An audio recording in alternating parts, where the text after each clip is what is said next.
DNVR Broncos Live, coming to you from Studio S. Let's go! Where the S stands for Super Bowl 50. Super Bowl 50. It's the Super Bowl 50 special on the DNVR Broncos Podcast, presented by DraftKings Sportsbook. We've got Emmanuel Sanders. Boom! Champ. We've got Ryan Harris. Boom! Champ. We've got TJ Ward. Boom! Champ. Boom! And a dog. Wow. I thought when you said S, I thought you were going to say Snason. Jason the Snason. Jason the Snason. If you don't get it, check out yesterday's show. Best guess so far, Jason the Snason. Wow. So true. But a high bar. Actually, he would probably he would really like this song. Yeah. He would like this song. Oh, man. Oh, man. This is what you do when you want to be back to a 5-year-old, right? Yes. Yeah. Yes. That's the song. This is going to be a fun one. Yeah. Oh, yeah. This is going to be a fun one. The day started off, and it was going to be a good one when we ran into Emmanuel Sanders at Starbucks. Yeah. It's like, okay, here we go. This is going to be a good one. He orders his coffee, and they say, E, we got coffee for E. Yes, which coffee is smart, for E. Which is smart, because then people aren't like, Emmanuel. Oh, that's it. And then he gets bothered. If you're, it's not like they're like, we have a coffee for Emmanuel Sanders. Super Bowl 50 champion Emmanuel Sanders. You get former Emmanuel. NFL wide receiver Emmanuel Sanders. Can we all give a round of applause? But if you're looking at him and you're like, is that Emmanuel Sanders? And they're like, Exactly. coffee for E. You're like, yep, it is. But if you're looking at him and you're like, who is that? And they say E, Emmanuel, then they might say, oh, that Emmanuel, probably. I got to say, there are obviously at Radio Row, there's so many NFL, former NFL superstars here. Some of them just totally blend in because some of them, some of them are massive. But then others, like Austin Eckler, Colorado guy, it just completely blends in. Like, He's you're like, he's right there. And I don't even see him because of the group he's in. He's the smallest one. Discovered by Andre Simone, famously. That's very true, yes. What was the article? The prospect in the mountains of Colorado you've never heard of or something like that. Okay, he's not the only prospect in the mountains of Colorado that you've never heard of. Right, that's true. What about maybe it was the can't miss prospect? Oh, there we go. You can miss some of those. No, I think the headline was the guy that's going to go undrafted, take Melvin Gordon's job, put him on the Broncos. He's going to fumble, and then he's going to get a massive contract. Austin Eckler really fucked us. Yeah. He did. Actually, it's Andre's fault for discovering him.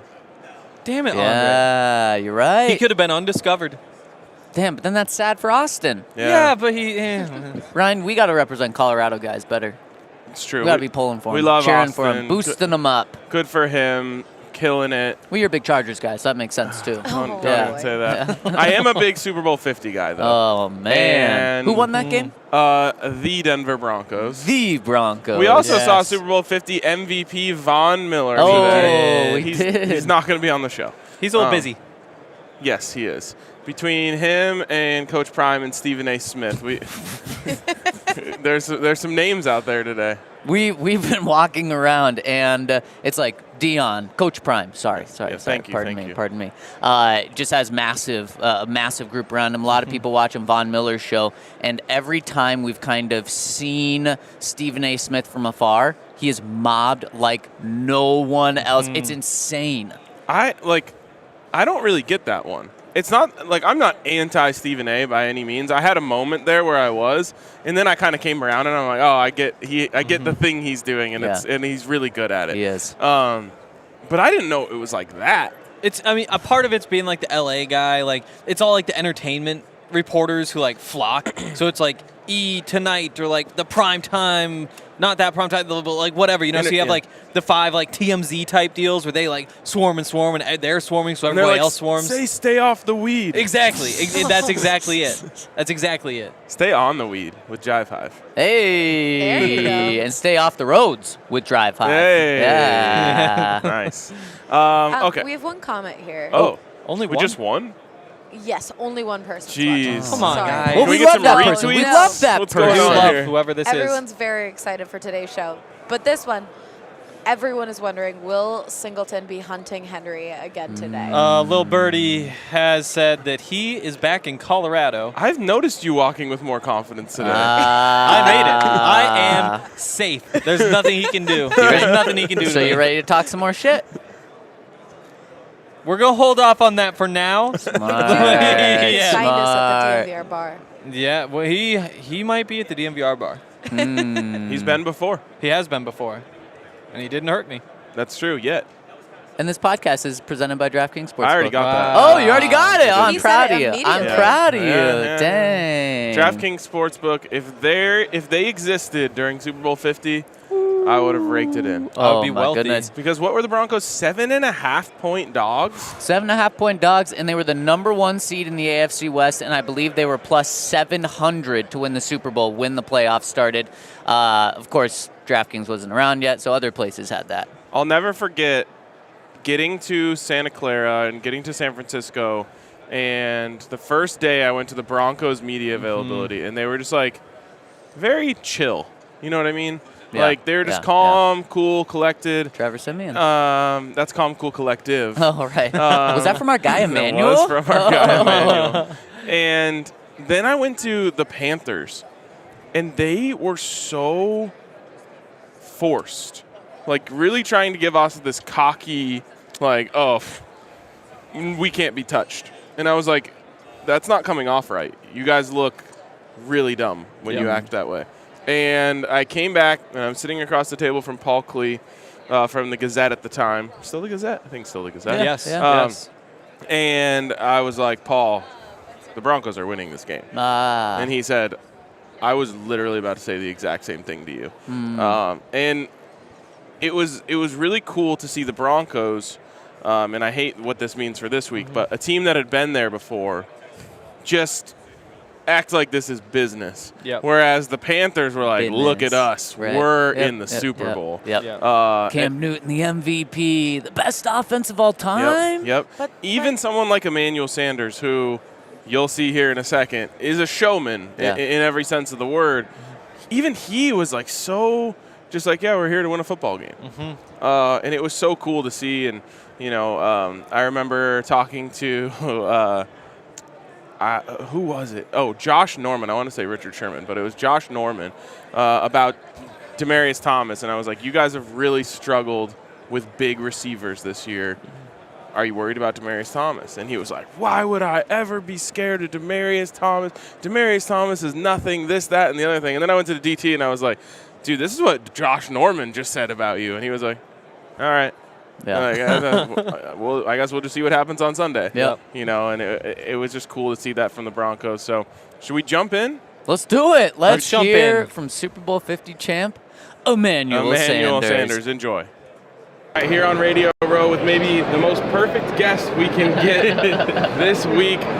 It's Super Bowl 50 champion, it's Broncos legend, and it's also a guy who's played for Sean Payton, who is the name in the Broncos world right now. E, how you doing, man? I'm good, man. How you boys doing? Not bad at all. Yeah. Long time no see. I know, right? Yeah, for real. So, I'm just curious, what is it like to play for Sean Payton? What makes him a special coach? You want to know what it's like to play for Sean Payton? Go on my Instagram, Emmanuel Sanders, at Emmanuel Sanders, and look at the last post that I posted. It was we just won the game with Sean Payton, playing music in Club Dub, and you'll find out what Club Dub is because he's bringing it to the Broncos, and he's grittying through the locker room, right? Like having fun. He's a player's coach, but also he's one of those guys that pays attention to the details of the game. You're gonna have fun, but you're gonna have to work hard, and he loves to win. And so, when we fired Nathaniel Hackett, I say we because we are Broncos Country. When we fired Nathaniel Hackett, I was like, Sean Payton. If we can get Sean Payton, man, that would be beautiful because he's gonna provide consistency. What's up? He's gonna provide consistency, and we got our guy. To me, Sean Payton is a future Hall of Fame coach. And playing for him. When I was in a huddle, I always felt like he was like 2 or 3 plays ahead of the defensive coordinator, right? Where I've been in huddles where it was like, man, like he's kind of behind the defensive coordinator. The defensive coordinator has his number. Like I don't recall a time where I felt like a defensive coordinator had Sean Payton's number. He knows the game. He studied the game. He's been under Bill Parcells, and man, it was a great job by the Broncos. Top dogs to go and get a guy like him. Emmanuel, how much can Sean Payton, help open up Russell Wilson and use these weapons that the Broncos he's gonna do it. He's gonna do it. Like for me, like we're talking about Sean Payton here. We all know the answer. This is a future Hall of Fame coach, in my opinion. You saw what he did in New Orleans. You know that there's going to be a certain amount of consistent winning. I remember when I used to say, like players make coaches. I used to always say that because I was a player. But now that I got out of the game, like coaches make players. Coaches put players in position to succeed. When I look at, Adam Gase and I look at that offense, he put me in position to go to the Pro Bowl. He put me in position to win. When I look at Gary Kubiak put me in position to win a Super Bowl, right? Because of the offense and the plays that he called, predicated based off what the defense did, right? So coaches make players, and Sean Payton will make Russell Wilson a better player, and if he can't, then it's going to be a problem, because now we got to get rid of Russell, because at the end of the day, Sean Payton, we've seen time and time again, he's put players in position to succeed, and I got a feeling that him and Russell are going to mesh well, and it's going to be good for Broncos Country. How excited should Jerry Jeudy be to be a part of this offense? Oh man, Jerry Jeudy came on strong, didn't he? I actually just saw Jerry Jeudy the other day in the airport, man. That's my guy, man. It's everything. I remember I saw Jerry Jeudy, and we were sitting next to each other at the Nuggets game, and I told him, I was like, Jerry, like, don't ever lose your confidence. And I said, don't ever forget who you are, because what he was doing in college and the dynamic playmaker that he is. I told him, I said, right now with the play calling in terms of how it is, they're not using you to your full capabilities. You're kind of stagnant. I was like, but imagine if you had like Andy Reid calling you and letting Jerry Jeudy be Jerry Jeudy. But now he has a play call that's going to allow him to be him. Like, get Jerry Jeudy on some sweeps, right? Like, tall sweeps. Get the ball in his hands. Let him get his confidence up. And then he's a nightmare for a DB. You see how his releases are. And then you got Cortland Sutton. You got Tim Patrick. You got these guys. You got Russell Wilson at quarterback, So Sean Payton has weapons. He has the defense. We got a great nucleus of guys. We got some good things going in Denver. Only thing for me is when I look at the whole big scheme of things is we got number 15 over that's playing in the Super Bowl this year. Yeah. You know what I mean? Like, that's the only guy that's in the way. I'm like, tired of this guy being in the way, man, because this guy done beat me so many times in Denver, beat me in the Super Bowl with the Niners, and he's a problem, but we got to go and get him. We got to go and get him. He's the elephant in the room. When you think back on that night, Super Bowl 50, Santa Clara, what memories stick out to you from that? What's the lasting memory that you think of when you think of that night? Man, that last shot of tequila, man. No, that's what you don't remember. that was the last thing I remember. Man, it was just a beautiful night, man. I remember grabbing my son after the game, man, and just all my dreams coming true. You know what I mean? Like, and then I remember the parade. I remember the smiles on people's faces. I did it for me, but I also did it for my family. But I fell in love with Broncos Country. I retired a Bronco, and just knowing that the people that was in the stadium wearing those Broncos jerseys, they left that stadium prideful, and the people at home and all over the world, how we literally brought joy into their lives and a memory of a lifetime. We all remember that, you know what I mean? And we all have a bond because of that, and it's just a beautiful thing. Emmanuel, along those lines, you, Vaughn, a lot of former Broncos say we. Even when you've moved on, you go to another team, Vaughn's, and you keep talking about Broncos Country as we. Yeah. Why is that? What is it about Broncos Country and the Broncos? Because if Keith Talib walked in here and Von Miller walked in here, or Peyton Manning walked in here, or like any other guys, Chris Harris walked in here, TJ Ward walked in here, and I see him over there, and we make eye contact, we look at each other, and the first thing that we think is, man, we did it. You know what I mean? Like, we did it. Like, we got a bond forever. Like, we're gonna have an anniversary here soon. They said it was 7 years, but it's coming up. A decade gonna be coming soon, and then 2 decades gonna come, and I might have a great beard at some point, and might have a hunch in my back. But I'm saying we did it. And my boy TJ might be here saying we did it. We locked in for life, man. We did it. That's awesome, man. Yeah. I appreciate you. Thank you so much, man. All right, y'all take care, man. All right. That was good. It's so good. That was good Let's go, stuff. Emmanuel. He's so good. What a perfect person to be on this podcast. Yes. Super Bowl 50 champion on Super Bowl 50 day, played under Sean Payton, Yes. who, in case you haven't heard, Broncos' new head coach. Yes. He had some great insights and some strong takes about it. And I love that, you know, sometimes these guys kind of want to play, stay on the fence when it comes to these things. He was not shy of just giving his opinion and essentially saying Sean Payton is going to fix Russell Wilson. Yep. Hall of Fame coach, and that's what Hall of Fame coaches do. And we know that he helped turn Drew Brees into a Hall of Famer because he's a Hall of Famer. Now it's going to be his job to turn Russell Wilson back into the Hall of Famer that he is. You want to check your texts? Yep, I did. Okay, we're good? We're good. We're good. All right, sounds good. We got one guest coming on today that is not a Denver Bronco, It's true. but has good Denver Broncos ties. He's big time. Let's He say is- that. He is big time. Just what was the biggest thing that stuck out to you from Emmanuel? Well, just how much he connects with the players, how much Sean Payton connects with the players, despite being this, he's kind of a player's coach, but can also crack down when he needs to. And Club Dub, I mean, Emmanuel Sanders loves what Sean Payton has done in terms of the culture, and that's just something huge because the Broncos, they kind of haven't been able to balance someone really strict like Vic Fangio or someone super fun like Nathaniel Hackett. Sean Payton does seem to be a good middle. Yeah, this is probably the least interesting part to some of the others who are listening, but when he was talking about sitting courtside with Jerry, that was interesting to me because I talked to Jerry about that and how it was just a total luck that they were sitting next to each other. Other side of the story is kind of fun. There you go. Yep. All right, we are ready for our next guest here, friend of the program now.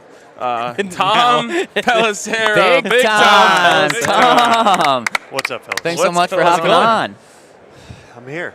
Yeah, what are you guys doing? It's amazing here, isn't it? I mean, you texted me booth 98. I'm like, what the hell is that? I don't know what that is. What? I'm like just looking, hoping I'm going to recognize somebody.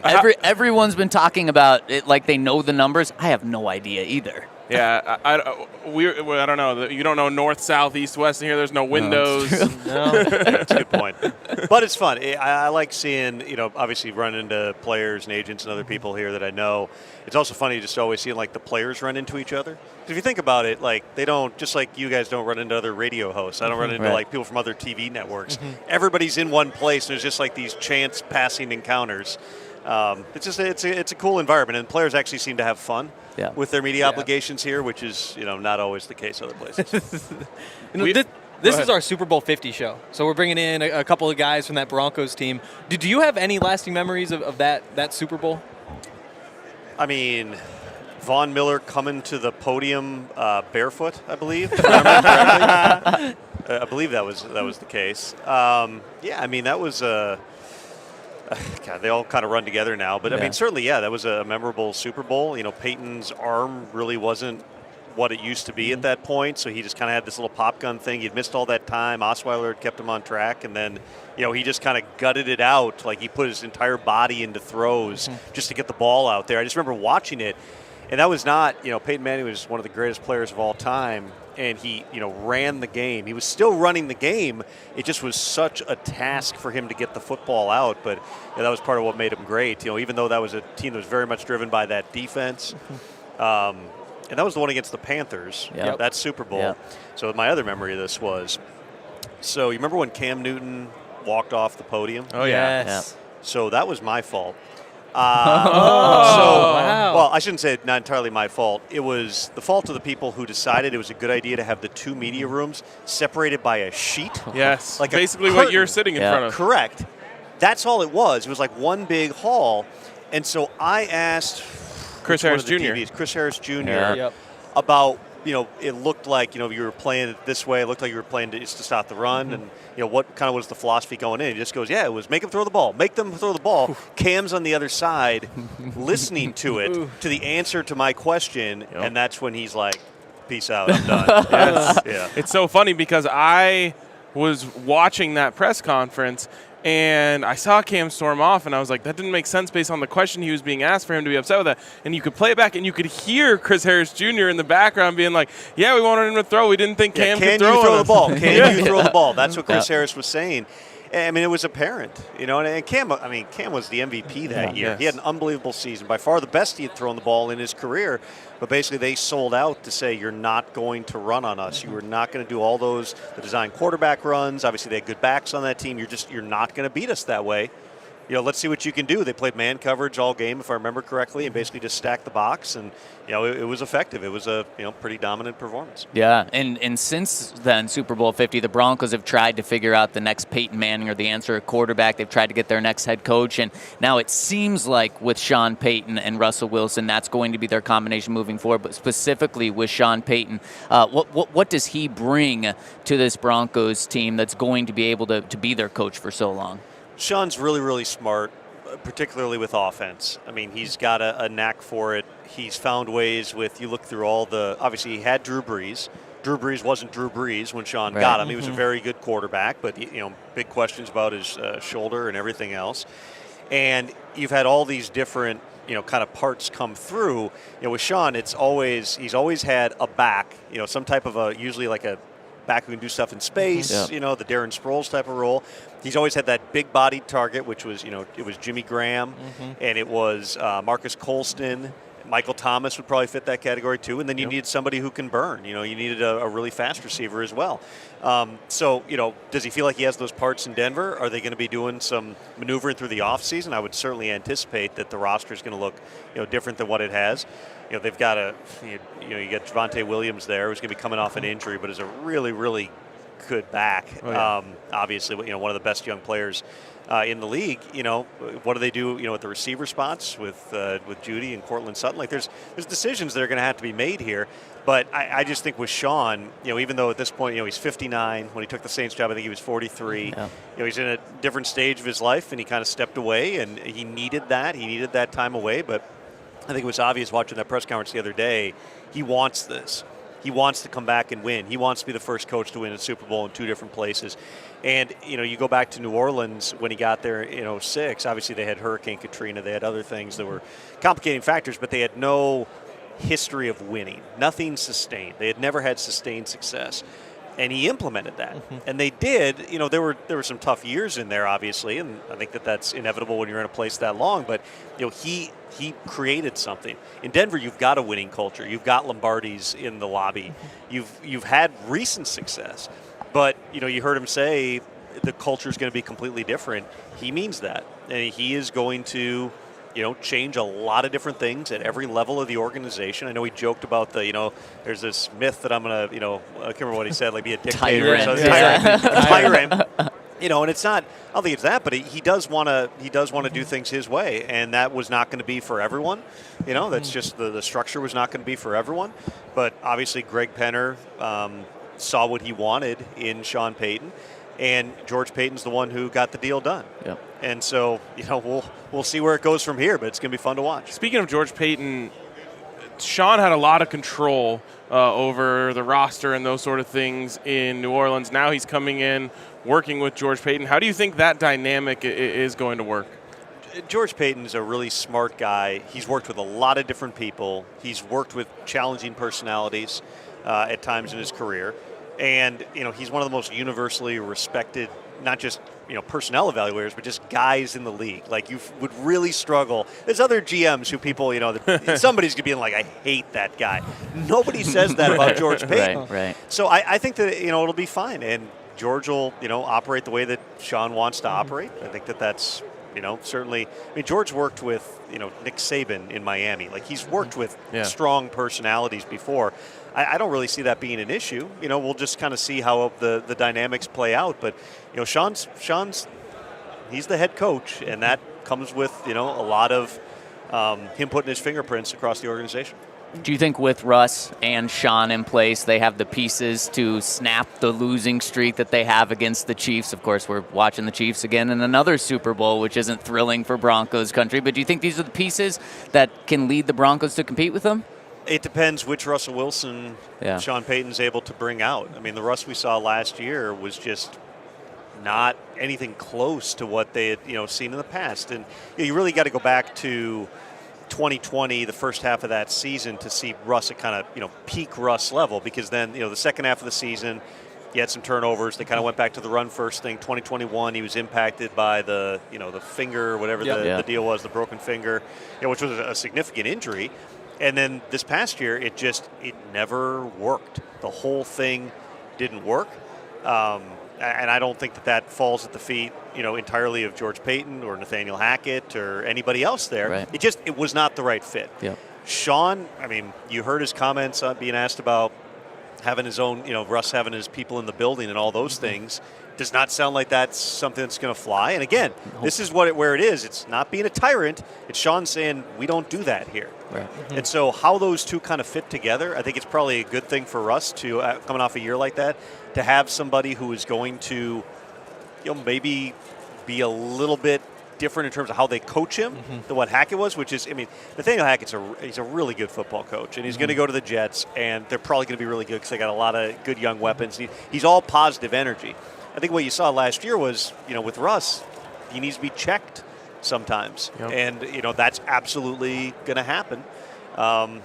Do they have enough to compete with the Chiefs? I think it's going to depend on a lot of other things. You look at the drafts, and I know that they're short on picks right now from the Russ trade, but it's hard to argue with what the Broncos have done in the draft the last couple of years since George Paton got there. They got some really good core pieces, and I anticipate that the roster is going to continue to evolve. So sitting here in February and talking about it, let's see 6, 8, 12 weeks from now what the roster looks like, and then kind of go from there.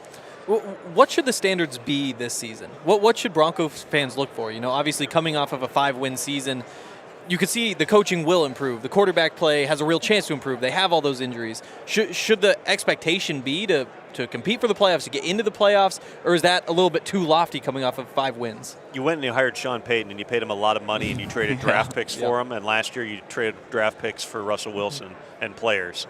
You should absolutely be expecting to go to the playoffs. And let's not overlook, too, the injuries last year. I don't know, to what extent that would have impacted how Russ played and everything else, but, you guys know the list. Tim Patrick goes down the first week of camp, who's an underrated player that nobody talks about nationally, but he's really, really good. You have basically the whole offensive line is hurt. Garrett Bowles suffers a season-ending injury. Javonte Williams is one of the best young running backs, suffers a season-ending injury. The defense, Randy Gregory, basically doesn't play almost the entire year. The list goes on from there. If you can stay healthy, and they're going to make some changes here. Obviously, the strength and conditioning staff is going to look different. They're going to do some things, differently here. I think that absolutely the standard should be you're trying to compete for the playoffs, and that's not to say it's an end-all, be-all. You need to win the Super Bowl this year, or the whole thing's a failure. But remember this with Russell Wilson. Everybody talks about it's a 3-year full guarantee in his contract. The trigger on picking up the 4th year is after this year. Yep. And so if you're going to have an out with Russell Wilson's contract, it's going to come after this season. So this is a big year for Russell Wilson. He may well go out there and be a Pro Bowl quarterback this season. Yeah. And that's not, using the standard of like the 10 different guys from each conference who were Pro Bowl quarterbacks this year. There's no one who's going. I think you were actually a Pro Bowl quarterback. I think so. Yeah, I was right behind Snoop Huntley. I was the 9th all-time. But it's, if Russ plays the way that he can and the way that we historically have seen him, and maybe, he takes a step back and can self-evaluate a little bit here, which it sounds like he's going to do, come back and be ready to do whatever Sean Payton asks of you, they've got a chance to be good. And that's not just about Sean, it's not just about Russ, it's about they've got a lot of really good pieces, and it's a matter of bringing the thing together. Tom, my last one for you. Thanks so much for coming on with us. You talk about the future of quarterbacks in the AFC West with Russ. We know who the Chiefs and Chargers quarterback is. What do you think's going to happen with the Raiders quarterback to kind of round out this division? Well, the first step will be next Tuesday at 4 p.m. Eastern when we know Derek Carr's future. Yep. It's going to be challenging for them to get him to agree to a trade, but he was on a visit with New Orleans, and that's certainly a place that's got a lot of allure for him. Otherwise, odds are no other team has agreed to framework of a trade, so he hasn't been allowed to talk to any other team. If and when he's released next week, he would be able to talk to everyone, and so we'll see what direction that goes. I would be stunned if he's back with the Raiders. Yeah. I think that ship has sailed. Tom Brady was something that was going to make a lot of sense with the connections to Josh and Dave Ziegler there. But that's as far as we're aware, sitting here right now. Not Smart. a possibility. You know, people want to bring up Aaron Rodgers. Yeah. It's not impossible. I mean, that's another team that, I mean, they put a lot into building that thing last year, and you know, making the Devontae Adams trade and signing Chandler Jones. This is not going to be a blow it up reboot type of thing. I would not anticipate. I saw Josh Jacobs over here earlier, and we were talking a little bit. I mean, I think that, you know, if he's not there, I'd be shocked. You know, they'll tag him if they can't work out a deal. But a long way to get to the point of, you know, in terms of the quarterback position, they got a lot of options, I believe. It's a matter of who's going to play the position the way that Josh wants them to. It would certainly set up as being a veteran somewhere. Jimmy Garoppolo is the other one that's got a natural connection to those guys. I certainly think you will hear a lot about that, especially now that Tom Brady is, as far as we're aware, off the table. But, I mean, this is going to be a wild quarterback offseason, man. Last year was nuts, all the trades. Look at it right now. Tell me how many teams in the league you're 100% confident we know who their week one starting quarterback is. It's less than half. Yeah. And that's going to be some long days and nights for me. It's a really good point. And just super quick, if Aaron Rodgers goes to the Raiders, it's going to be the same conversation everyone had last year. Is this the best quarterback division of all time? And we kind of know how it played out this past year. But. Yep. Last thing. What is the best body of water, rivers, lakes, or oceans? Lakes. Yeah, this one's not fair. Let's go. This one's not fair. Tom, where do you live? I live in Minnesota. Exactly. Let's go. Yeah, The guy, not fair. he gets it. Lakes are the best. Yeah. All right, thanks, Tom. Thanks so much for coming on, Tom. Really appreciate it. There we go. Great insights, and we really appreciate Tom for coming on. We do. Thanks, Tom. All right, let's keep it rolling here. Yeah. Super Bowl 50 show. I love that he asked the question that got Cam Newton off the podium, although it wasn't directly his fault. I agree that the fault was of whoever set that up. Couldn't have happened without him. All right, I got to text our next guest, so you guys talk. Athletic Greens. Let's talk about Cam probably woke up the next morning and was like, man, I don't feel good. 1, because I walked off the podium. 2, because my body hurts a lot. From Von Miller, DeMarcus Ware, Malik Jackson, Derek Wolfe, just hitting me over and over. TJ Ward maybe even got a hit on him. I don't think Emmanuel Sanders did. Not that game. I would be pretty surprised. Yeah, probably not. But he woke up the next day and said, man, I need to feel better. Turn to Athletic Greens, because if you are a professional athlete, I know a lot of professional athletes use Athletic Greens. I also know a lot of normal humans use Athletic Greens, and we all use Athletic Greens. Which one do we fall in? Normal human, professional athlete? Professional athlete. Professional athlete. Yeah. So we use it. You need to use it to become a professional athlete like us. Check out athleticgreens.com/Broncos. You're going to get 5 free travel packs and 1 free year supply of immune-supporting vitamin D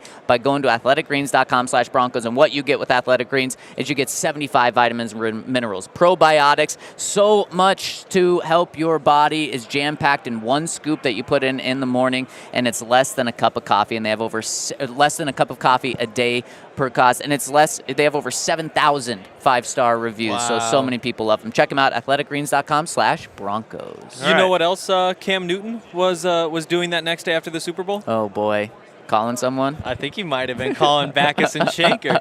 He got hit after hit after hit after hit. And if you have been hit by somebody with a car or a truck or a bike or with a scooter, whatever, if you were in an accident and it was not your fault, you should be calling Backus and Shanker, because they will get you money to repair you after that accident. They have won over $1 billion for their clients in Colorado. They have over 30 attorneys on staff. They have offices across the state, and they serve the entire state of Colorado. Best part, they will not ask for any money until they win your case. You can go in, you can have a consultation, hear if they want to take your case, if they think you have a case, and if you do, they'll bring you in, they'll win you your money, and then you'll pay them. If they don't think so, then you don't have to pay them a dime until in that case, never, but until they win you their money. So call them at 222-2222 if you've been in a car wreck, a motorcycle accident, whatever. Backus and Shanker wins.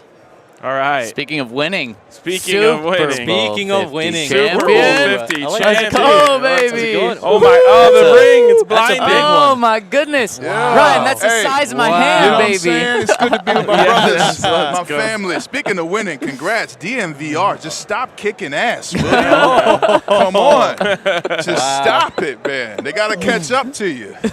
Hey. You guys should be wearing belts, the Denver media belt, just like just right there. Man, Ryan, great to have you on. Great to have a third Ryan on the set. Yes. You know, we're taking over. Yes. We are doing our Super Bowl 50 special today. We had Okay. Emmanuel on. We've got you on.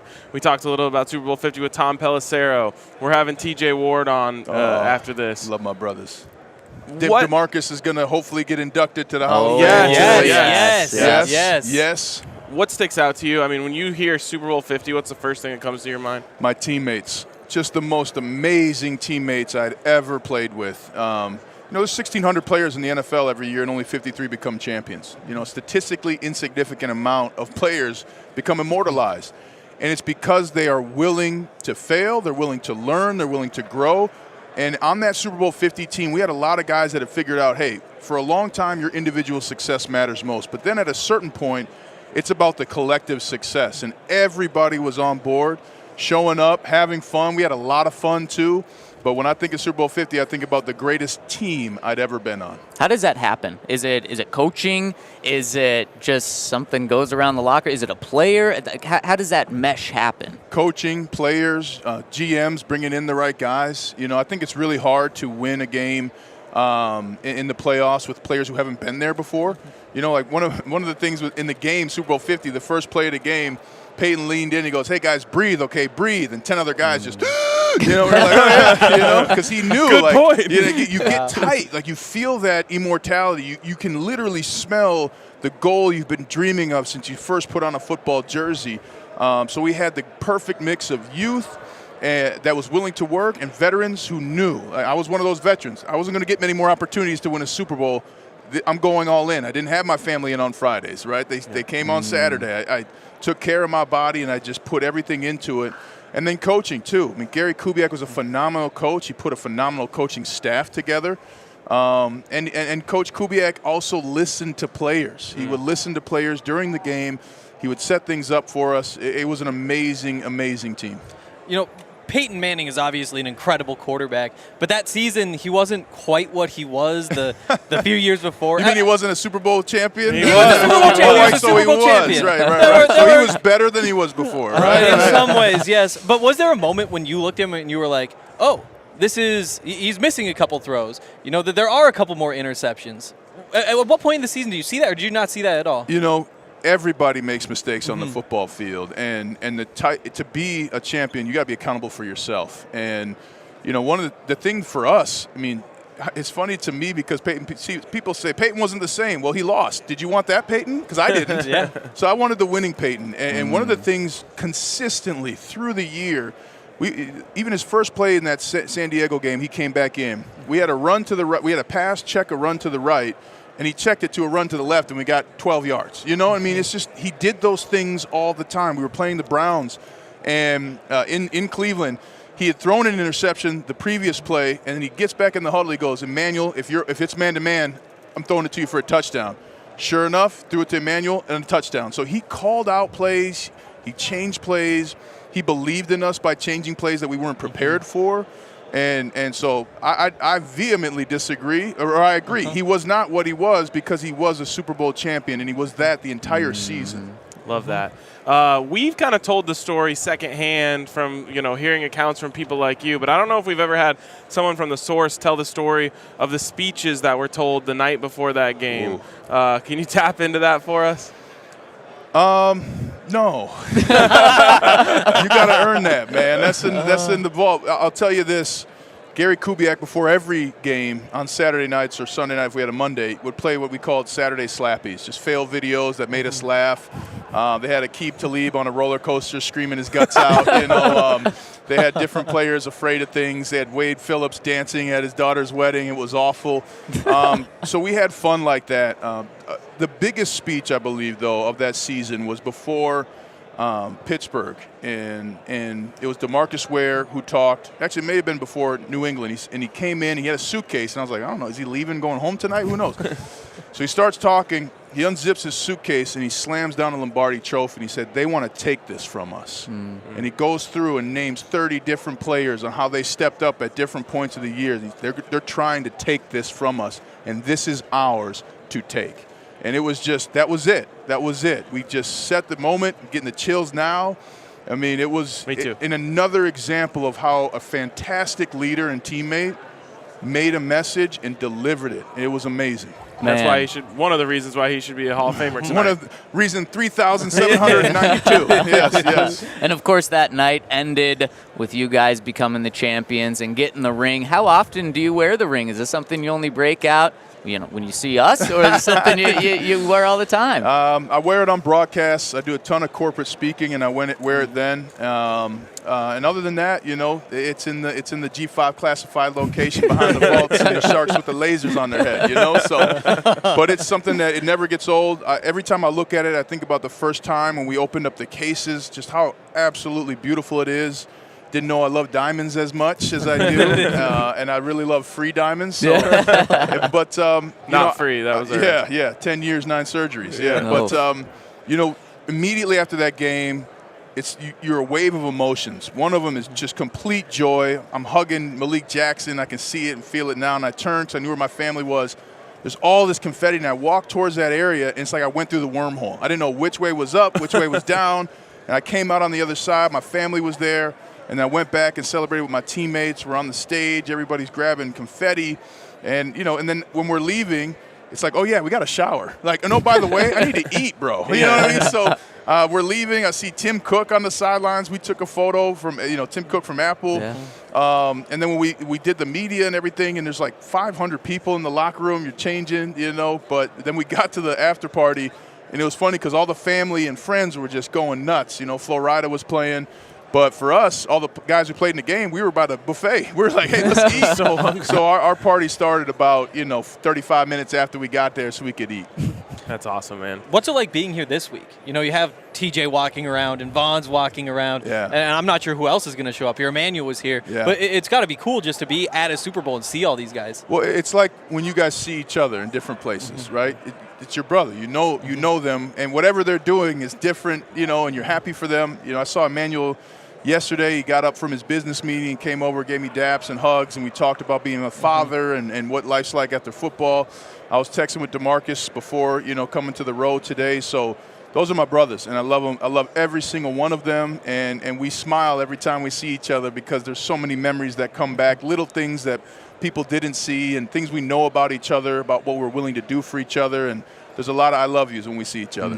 You've got so much going on now. You've done so many cool things after football. Give our listeners a little bit of an idea of what you're up to these days. Yeah, I'll be on the pre-halftime and post-game show for Westwood One on Sunday. Let's go. So I'll be on the other side of the white lines for that game. And I'm on CBS Sports HQ. And you can always check me out, RyanHarris68.com, or on Instagram, RyanHarris_68. And Ryan, before we let you go, the question we ask everyone, it's the most important one. The Eagles. Rivers. Rivers, yeah, that's welcome here. Rivers, lakes, or oceans? Which one's the best body of water? Come on, man. You're talking to a surfer, bro. Oh, let's go. That's my man. Know your audience. Pura vida, man. Las olas. There you go. All right. Another one for oceans, baby. Oceans still way behind lakes, but catching up. Yeah. All right. Thanks, Ryan, man. Appreciate it. Thanks so much, Ryan. Yep, I'll see you Great around. to see you, brother. Right. Peace. There he is, Ryan Harris, Super Bowl 50 champion with some incredible stories. Oh, baby. I mean, he was giving me goosebumps. I know. Recalling the stories he could retell. I was like, man, is he about to get emotional? And I was like, no, that's me. I'm the one that's about to get emotional. Wow. Oh, yeah, it was awesome. Yeah. It's pretty sweet. And, one thing he didn't talk about is the way that line held up. They went through a lot that season, and you had Evan Mathis coming in right before the season started. You had Lou Vasquez. From top to bottom, that line. I don't think anyone would have said most talented line in the league or anything along those lines. But, man, it felt like they really held up. They held up in that game.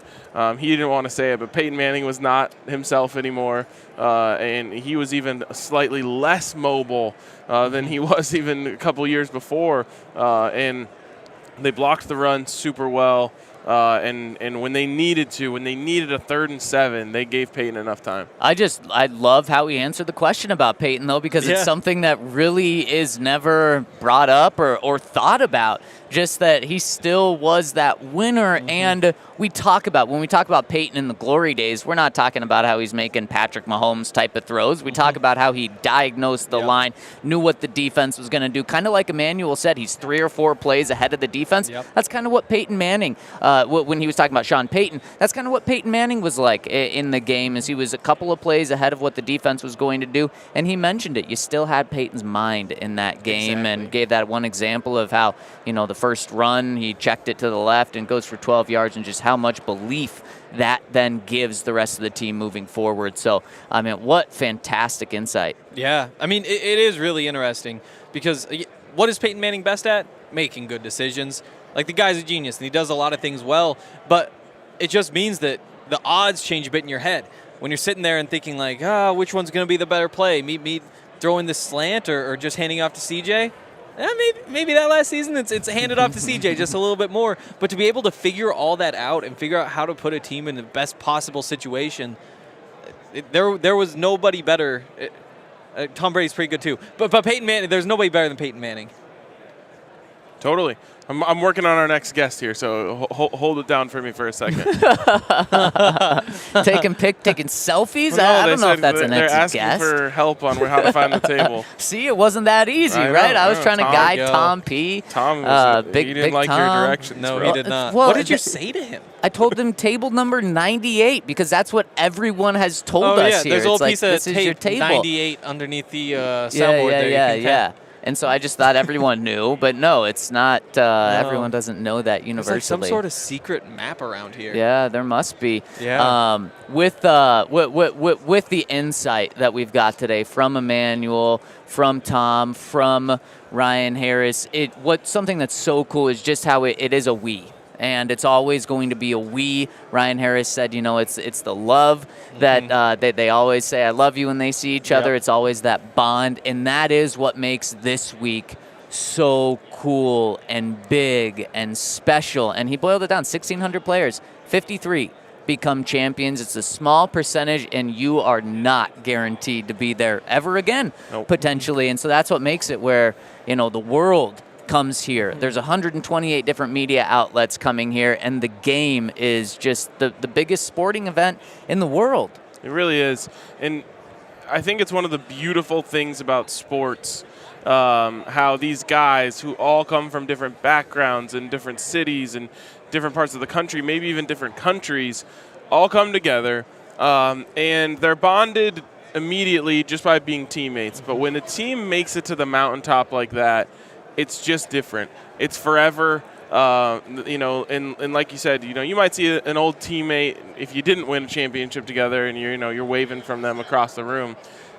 If you see a fellow champion, hugs are in order, and I've seen it, with multiple Broncos teams. You see it with the Buffs teams. Like, it's just cool and a special part of winning that championship that maybe isn't appreciated until 5-10 years after it happens. Because they all lived out their dreams together at the exact same time.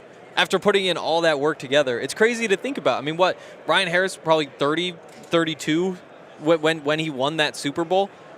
That means that it was probably 2.5 decades after he first started playing flag football back in the day, to work that hard and have that be your identity, and then to finally do what it was all about at the exact same time that all these people you've worked so hard with.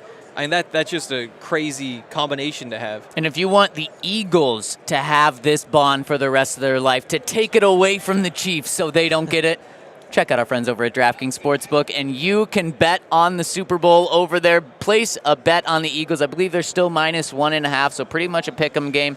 If you want, I saw someone in Vegas, guys, put a $1 million bet on the Eagles to win the Super Bowl, -125 odds. That is a ton of money. Let's just say you want to put $5 down. Put $5 down on the Eagles, and guess what? They're going to give you $200 free in bonus bets, which then you can use on the Super Bowl. You can use on so many other games as well. You want to bet on Navs, Nuggets, any sport that's going on in the entire world, you can do it with our friends over at DraftKings Sportsbook. And make sure to check them out for Super Bowl because they are also going to give you a 100% profit boost on a same-game parlay. So check them out. Use that promo code DNVR when you sign up for DraftKings Sportsbook. And make sure to see our show notes for details. If you have a gambling problem, call 1-800-522-4700. Void in Ohio. Use that code DNVR. And if you need some Broncos gear, head over to FOCO.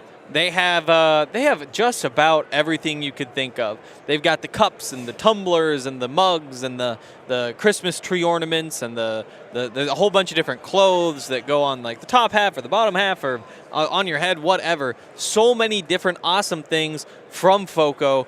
And if you use the code DNVR, then you can actually get 10% off when you order from FOCO. That's 10% off all non-presale items. There's a link in the description of this YouTube video. There's a link in the description of this podcast. So if you need some Broncos gear, I think there still might be some Super Bowl 50 stuff on there too. Ooh. There might be some Super Bowl 50 bobbleheads at FOCO. So go check that stuff out. FOCO.com. Links, like I said, use the code DNVR for 10% off. All right, guys, I got a question for you. Speaking of Austin Eckler, we mentioned him earlier in the There's show. Austin Walking Eckler. by. Andre Simone. We had Bradley Chubb when we were talking to a guest earlier. We had Bradley Chubb walk by. Micah Parsons was just right here. There are the guests are heating up, as you can see on the show. Yes. We're just loaded with guests. Got a couple more coming, but I have a question for both of you. Yes. We talk about how Rivers, lakes, or oceans? I gotta go lakes. oceans. Yeah, oceans. Rivers. No. The question is, they talk about when you win the Super Bowl, you're bonded forever. That's when it becomes love. It becomes brothers. You have that. You have the reunions. What do we have to do to get this bond, or just nothing? You just never want the bond. Go with McAfee me. it. Never. Oh. Like we get like the millions of dollars. When we're on the other It's side all of the about fence. money for him. Or maybe right next to. geez. I mean that's how you win, right? That's It's all how you about win. money and Chiefs, man. We get okay, fine. We get 500 likes. There You we know go. what? I was thinking. We're bonded by 500. Well, we only made 600. I was looking down. I was like, Wow. wow, this many people just didn't like Super Bowl 50. Wow, what a low You know, we've got number. hundreds and hundreds and hundreds of people watching this, and somehow only 97 likes. Man. You guys didn't like Super Bowl 50? Man, or they don't like us. They don't want us to be bonded. I think They they like don't Emmanuel Super Bowl 50. Sanders? Wow. It's actually quite the opposite. Everyone's saying that you guys deserve awards for being the best. DNVR doesn't deserve an undisputed Denver title. Well, Gonna so make then me I guess cry. it is just they don't like Super Bowl 50. It's not us. There we go. Crazy. We do have a lot of Chiefs fans join us because of Henry. Oh, That's yeah, not- that's his market. I'm not a Chief. I hate the Chiefs. I wish all the Chiefs and their fans would live horrible lives and be miserable. Wow. Well, I don't want. Okay. There's not enough room in this world for that Yes, type of there hate. is. I didn't Nathaniel say Hackett. hate. I didn't say There hate. is. I hope that they are like healthy, but I hope just their football experience is so terrible. So terrible that Yeah. it ruins their life. Yeah, that's fine with me. Yeah. there Cody we here in go. the comments says, Henry, you don't need likes to love your boys. That's He true. needs, What about he needs, money? He needs money, though. Yeah, Yeah, money. he Yeah. needs money. I was gonna say like I think we're already there. I Oh, would say you guys are. I- that's so I- sweet. If for whatever reason this Wow. podcast stopped, which I plan on doing it for the rest of my life, Whoa. I would hug you guys if I saw you across the room. I would too. I would too. I mean, think of Zach and RK and how the show's you guys for so long. Like, you I'm would gonna record cry. the audio, Yeah. and Jeez. now where we're at And now, freaking yeah, there's somebody else podcast sitting up here row. too. Damn it. And Henry, Yeah, I'm just and me, stealing remember some me? tagged nostalgia right along. here. Yeah, let's. Yeah, there we go. You're our Henry baby. Have fun being over there, super- guys. Henry Well, being maybe- super intern. I was actually thinking I might need to go start a new podcast. So, Oh, wow. There's an Chase open me away. table right here. Yeah, this is solo career time. Oh, Wow. what's it gonna be called? Wow. Allie ruined the podcast. Wow. Wow. You broke us up. That's not good SEO. You're bonded Aiden by being That is Aiden super Hutchinson, isn't it? intern and then Wide head. moving to Denver as soon as you got the job, needing to stay with Ryan because is you didn't true. have a home yet. Taught Henry how I to was shave. homeless. Exactly. You did. See, you're You bonded did. I was in lost those before. ways. Above the neck?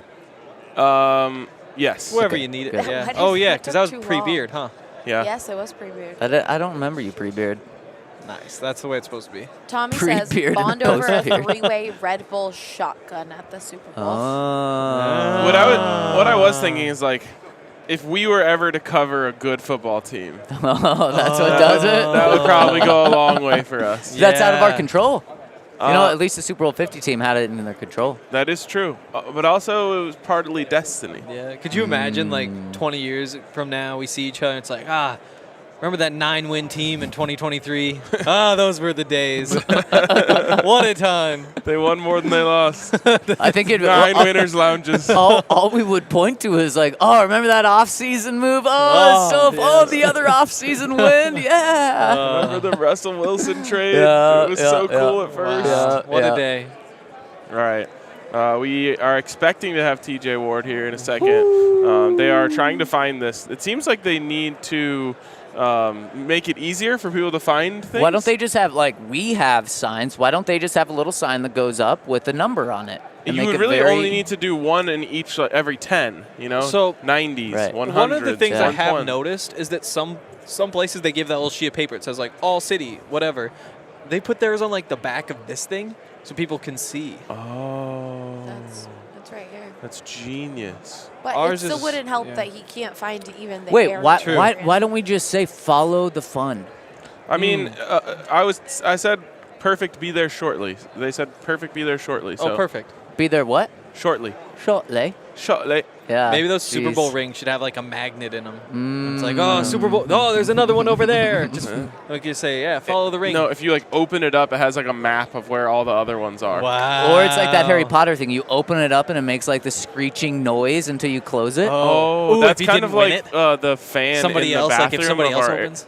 The fan in the bathroom of our Airbnb is just like that screaming thing. Oh, is it loud? Oh, I haven't God. even It noticed. literally screams. I'm so sorry. Oh. But then we you have to sleep turn in it the on, garage. off, on, off. Yeah. That makes it sound so much worse than it really is. Henry and I are in the garage. In the garage. They repurposed a garage into They a did. room. Which and we didn't even notice for quite a while. It took quite a while before we were like, wait, this used to be a garage. And what happened was we were pulling the car in, and it's like there's a garage door there, and you walk in, you're like, wait, there's no garage. It's another room. And so that's how we figured it out, and it was kind of fun. It was fun.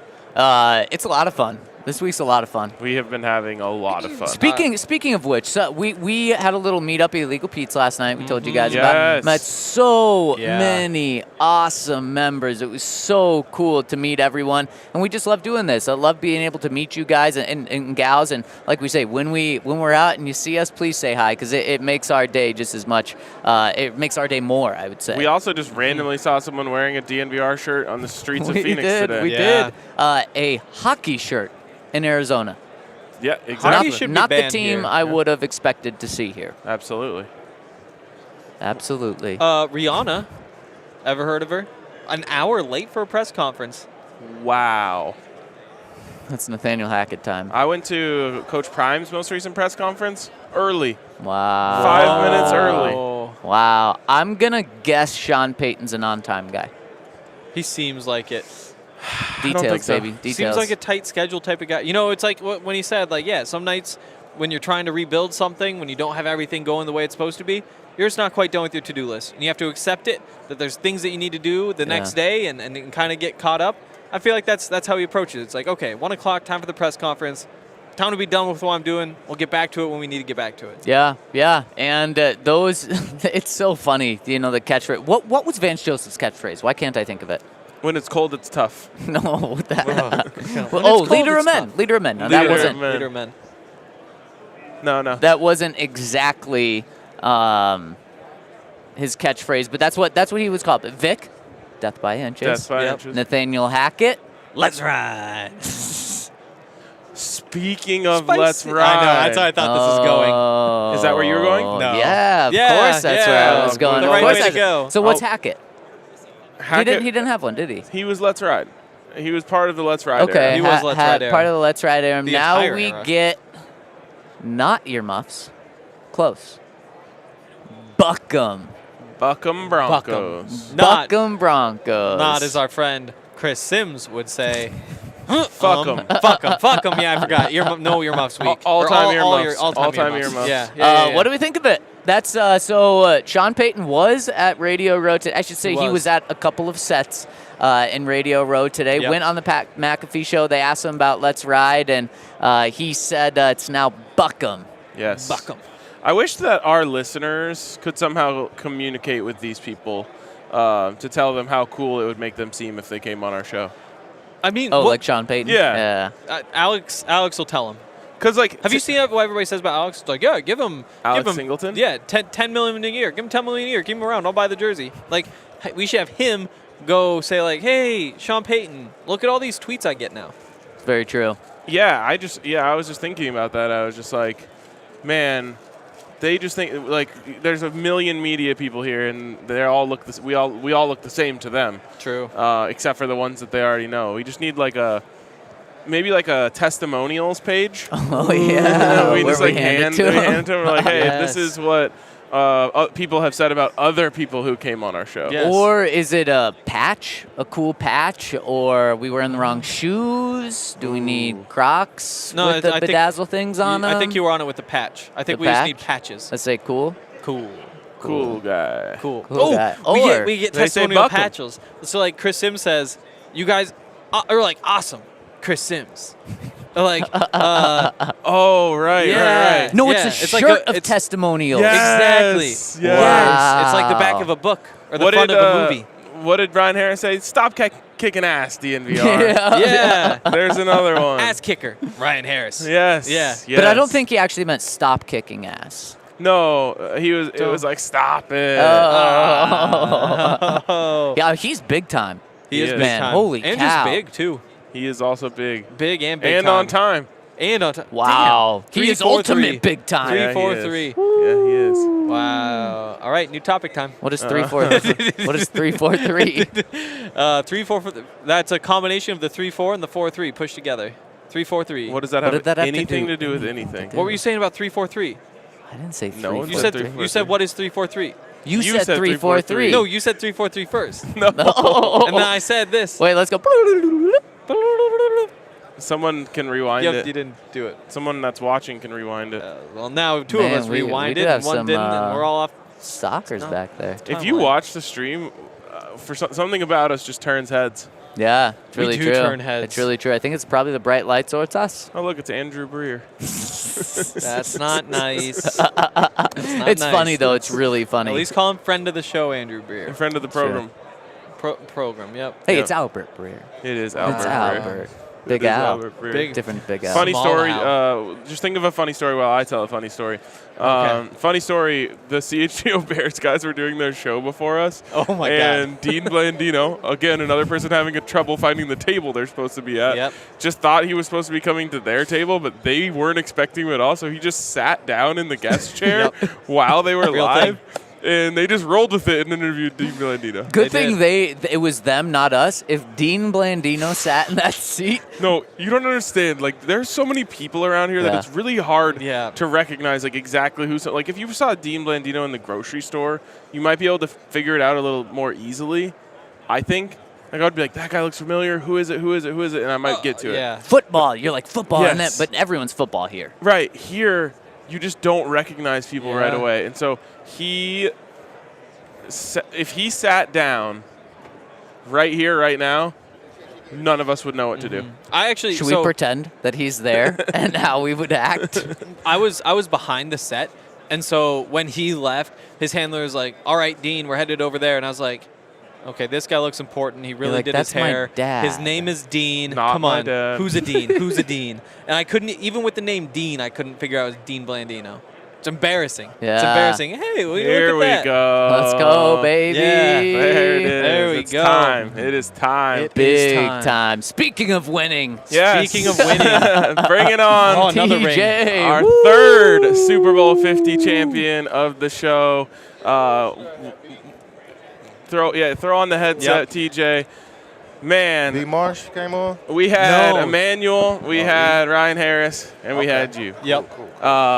What's going on? What is going on, man? You know, a lot is made about what goes into a Super Bowl team. And we've heard a couple different answers from a couple different guys today.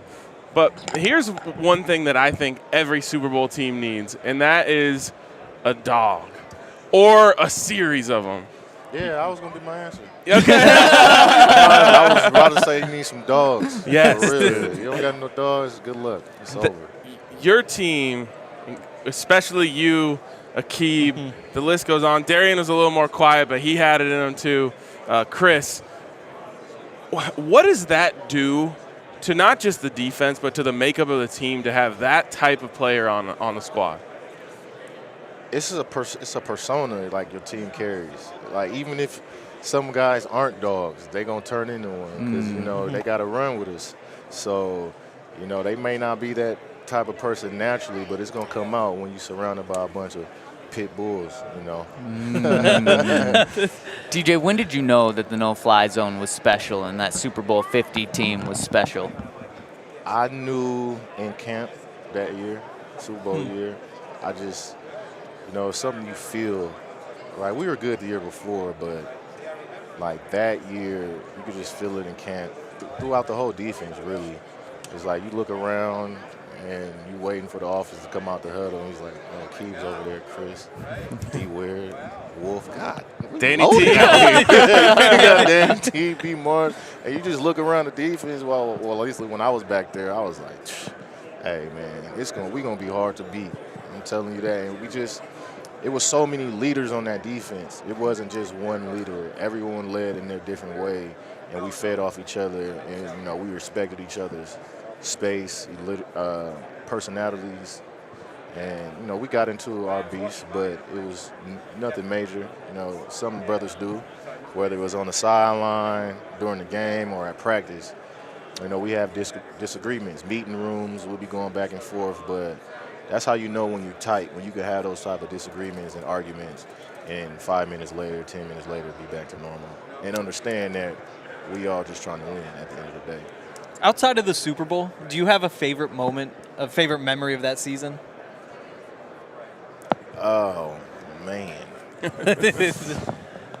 Outside of the Super Bowl, my favorite moment for me personally would probably be the week Minnesota game when I had the game-winning sack forced fumble. Yep. That was definitely one. On Teddy.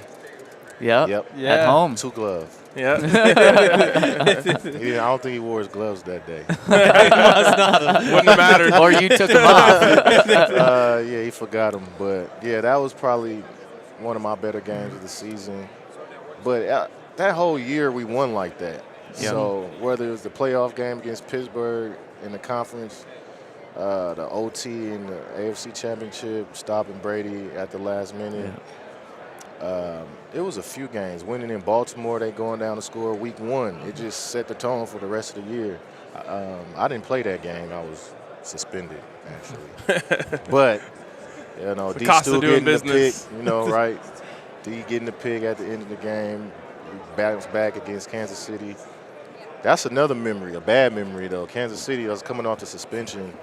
And I just wanted to make sure I was warm and ready, so I went out. I'm not the type of guy that hits the field before, you know, we do the team warm-up. But I went out there and I did a regular warm-up, then I did a route tree with E. Sanders.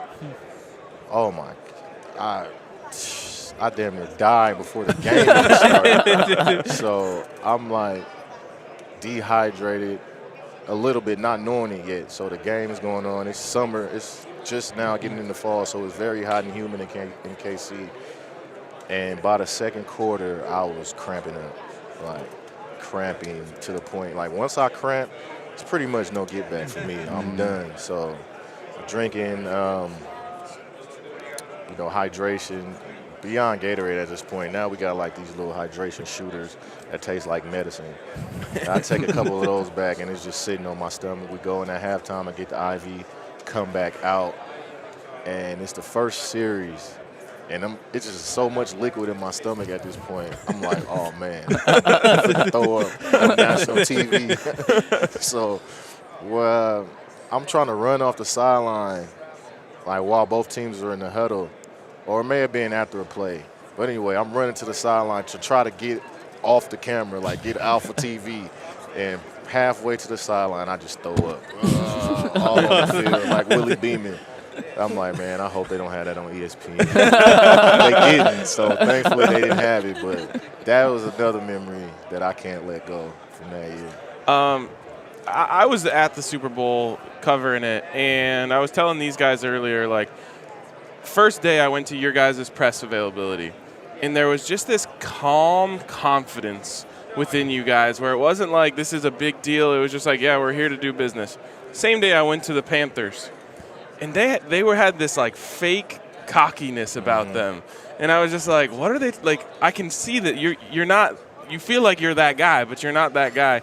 Did you guys feel that? Like they were coming in super overconfident. They were like 7-point favorites. Were you like, they got this all wrong? Yeah, they got this saying that says the loudest one in the room is usually the softest. Yep. So we knew that they knew what we were about. And the media was pumping them. They were trying to pump themselves.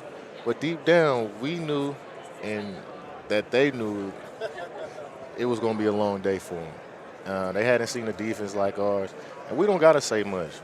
Our proof is in the pudding. You see what we do every week. And we coming into this week to do the same things. So look at the great offenses we played this season. Y'all next. But we don't have to say it, We don't have to say it. Yeah. DJ, you went through the list earlier of players on that defense. It's just incredible to think about. Is it the best defense ever? In my eyes, yes. Of course, because I was part of it. But I think it's the best defense without, some of the bigger names, I say, that some of the other defenses that are considered to be the best have had, like the Ravens and Pittsburgh to LOB to us, But outside of Vaughn and D. Ware, we were pretty subtle named, defensive guys. Even to this day, I don't think some of the guys on that defense got the accolades individually that they deserved. Yeah. Not only that year, but year before, and even throughout their careers, right? So, but that doesn't matter. Yep. When you work well together, you work well together, and we work the best together. It doesn't matter what we did individually. And that's not to mention you guys in the playoffs go Ben Roethlisberger, Tom Brady, and then unanimous MVP Cam Newton back to back to back. And a lot of those great defenses like the 85 Bears, that is not in the era of offense that we are in now. Exactly, Like the fact that you guys were able to put the clamps on some of those quarterbacks, Aaron Rodgers that year, like in this era, I think is different. Did you see what they did to the Legion of Boom in the playoffs? Yep. That says anytime somebody brings up best defenses, I say the team we shut down. See what he did to them in the playoffs. Yep. So it may not have been the best year of the Legion of Boom, but I'm still going to compare it. I don't care. How much fun was it to play with Wade Phillips and just the coach he was, but the personality he was, the person he was? And do you maybe have any behind-the-scenes stories of Wade? Oh, man, coaching with Wade is easy. He's very lighthearted. He's not an overbearing coach. He's not all on your back about this and that. He just wants the job done. He wants you to handle your responsibilities and get the job done. And we had a team full of guys that were responsible for themselves and also will be responsible for others. So if somebody was lacking over here or slacking in this and that, you don't need coach to have to say nothing. We going to say it. Even if the offense was slacking, they wouldn't practice hard enough. We're going to have guys like Lee, myself, that's going to speak to the offensive players. And, we were fortunate to benefit off the battles that we did have in practice with, DT, E, CJ, Ronnie, rest in peace to CJ. To Ronnie and DT.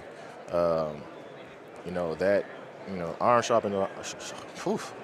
sharpens iron. Yep. First quarter of that game, Akeem takes 2 personal fouls, some serious ones.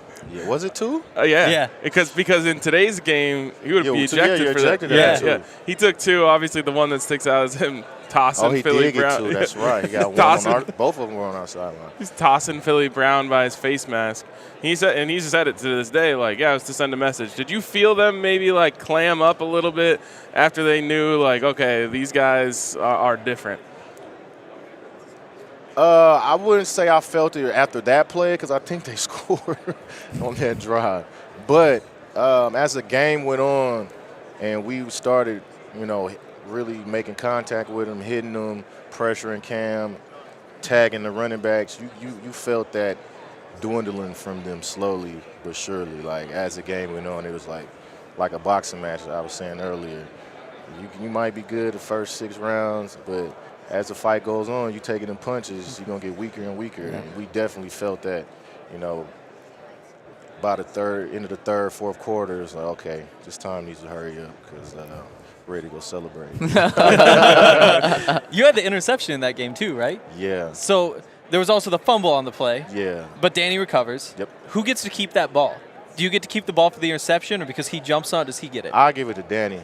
Okay. Honestly, because that could have been bad. That could have been bad. Like, even to this day, I tell Danny, man, thank you for having my back, because that could have went from a great play to an infamous play real quick. Yeah. Like, for them to, if they would have got that ball down there and scored, that game is different. So, shout out to Danny Trey, man. I love you. Team game. That's the ultimate teammate, though, because he wouldn't have had that opportunity to jump on if it weren't for you. Exactly. Well, yeah, you're right. You going to take it back now? No, he can still have it. It'll just be shared custody. We'll split it in half. Yeah. How often do you talk to those guys? How close do you stay with just all those guys? A few more than others. Yeah. But I think overall, especially with social media, it's easier to keep in contact with guys. Even if you don't talk to them otherwise, just like a message here or text there. Hey, what's up? Just checking on you. And I know just, with the passing of 2 of our brothers, we're just even more alert to check in with each other. Because you never know. You never know, man. You never know. Like, I was just with Ronnie. Like, we hung out a lot in L.A., and he was fine. And the next minute he called me saying he had cancer. So you literally never know. You could be out having the ball one day and get the worst news of your life the next. So. Yeah, man. It's terrible, and it's happened too much to the Broncos family, and so, we're thinking of you guys. But I'm glad that on top of, the bond that you guys have, I think it's special that you're able to stick together and have each other's backs through times like that. Yeah, definitely. Before we let you go, you got the polo on. What are you out here repping? I'm repping Player Above Sports. Player Above is my agency / management / marketing. All of the above, pretty much, in client representation. So we're dealing with rookies at this point. Okay. So we have 6 college kids entering this year's draft. And this is our second year. So last year we had about 3 kids that didn't stick with teams. One's in XFL right now, but just a slow grind, man. Yeah. Creating the business first, getting in the business and the routine and learning and building, a back office, building every aspect that we need and finding the right people. So it's definitely been a grind, and I enjoy it, but it's tough. It's not easy. Yeah. It's definitely not easy, but nothing worth having in. So definitely fortunate to be able to pass the lessons I've learned and the experience I learned down to the guys that are under the umbrellas. Who do you have really cool this venture. Year? We have Arquan Bush. He's a corner from Cincy. Okay. He's our combine guy. He plays, I said corner. But, he was the nickel last year. He played in between Sauce and Kobe. So I think he'll go pretty high. I'm thinking third. If he runs fast, he might get into the second. There we go. And, that's our one combine guy. We got another safety, Javon. He went to Cincinnati as well. And then we have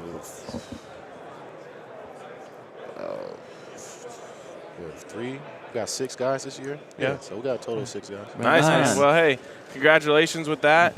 Good luck with anything. Let us know if we can help and, help get you guys some pub and whatever it may be, and appreciate you for coming on and showing off the ring. Yeah, hopefully I'll have a couple of Broncos There we go. Let's go. Let's go. They need some dogs, Yes. so go find them for them. I'll create them. You know how to groom that. Yep. All right, there he is, TJ Thank you Ward. so much, Appreciate TJ. you so Thanks much. for coming on. No doubt. Appreciate it.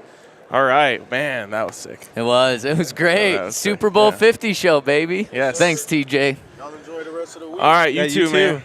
Wow, hell of a show. Got an hour and 20. Boom. 3 Super Bowl champions. Boom. Tommy Wow. P. Future Super Bowl champion Tommy P. Yes, yeah, Yes. he's a Pro Bowl quarterback. Yes, that's right. That's right. He's on his way. Upward swing. Oh, but you can't be a Pro Bowl quarterback if you play in Super Oh, we Bowl. forgot Oh, Rivers, Lakes, and no. Oceans. Oh, he said Oceans. I Oregon. heard him. I just heard him say that. Yeah. Yeah. Yeah. So I think we're tied now. I don't think it's quite that close. Lakes, Yeah, Rivers, yep. Oceans, all tied. All right. All tied. Roll Tide. No. How about that? Buck 'em Broncos. Buck 'em. What Buck 'em. team? Does a team have that in college? Buck 'em? Yeah. The Buckeyes. No. But Yeah. if not them, nobody. It's nobody. And they don't have it. Yeah, Is no. Draymond Jones a Bronco next year? Nope. No. Wow. Why you got to end on that? I think do you that have is any super all we chats? have today, unless we have super chats, Allie. Wow, no super chats. Let's get those likes up for Super Bowl 50. If you don't like the show, Yeah. you didn't like Super Bowl 50. Wow. And yes. So there it Exactly. is. That's effed up. Huge Everyone shout really out. loved the show. That was sick. Oh, I love Then it. why don't we have super chats and likes? They were I too think people- dialed in to Yes. super Yeah. chat. Okay, love that. okay, Love that. Okay. The storytelling, I think, just had people not having questions, just wanting to listen. Man, Yeah. we laughed. We cried almost. Yep. We got Yep. Multiple goosebumps. Yeah. We clapped. I've been, Every emotion, right? I've been Yeah. really trying not to pee over here. That was a close one. Because of like Henry. excitement, like the puppy, like the golden retriever. I mean, you it's mostly want, from the or- coffee. I feel like anyone that gets that close to the TJ Ward might just pee their pants. And after all the Alex You Singleton do have stuff, some I'm, driblets going Oh, on. God. Jesus. Why? Man, well, it's been too long since the Broncos won a Super Bowl, but Yes. that was fun. It was. That was special. It was a So, great time. Something we could only do here, and we Yep. did it the first time we ever made it down here. It's So, very, very true. Next year, Super Bowl 50 again. But then the year after, maybe we're talking about like Super Bowl 50, 59 or something. there Wow. you go. There you go. All right. Appreciate you guys so much for tuning in. Huge shout out to Emmanuel Sanders, Ryan Harris, Boom. TJ Boom. Ward, and Tommy P. Boom, Yes. boom, boom. Don't say that word. Oh, my goodness. All right, we'll Tinkle, see can you we get guys. some water noises? No, God, no. We'll see you guys later. Yes.